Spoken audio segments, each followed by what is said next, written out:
In this guide, I'm going to show you how you can redeem a Roblox gift card here on your iPad. Before we do get into this guide, make sure to like the video and subscribe to the channel with all notifications on. It really does help the channel and lets us know that you want more content like this. We'd greatly appreciate it. And if at any point throughout this guide you do have any questions, just ask them down in the comment section below and we can help you out further. I'm going to be doing my best to reply to every single comment down there. Now, this actually works the exact same way as redeeming a gift card on a phone as well as on PC as well. But essentially, what you're going to want to do is understand that you actually cannot redeem Roblox gift cards directly inside the Roblox app. You're going to have to use a browser instead. So go ahead and close out of the Roblox app and open up a web browser on your device. In this case, I'm using Google Chrome, but you could really use whatever you'd like. And yes, I know I am on PC. It works the exact same way. Essentially, go ahead and type in roblox.com. and go directly to the homepage and just make sure that you are signed into your account up in the top right corner. Once you are on this page, what you're going to want to do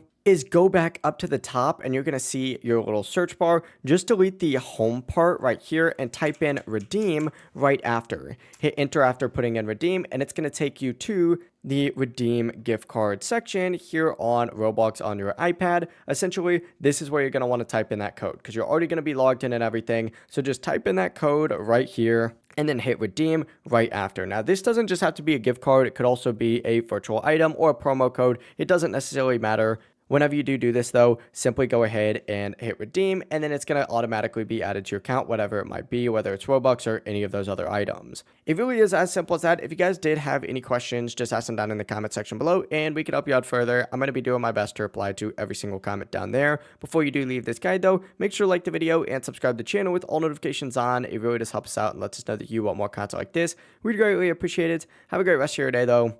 Peace.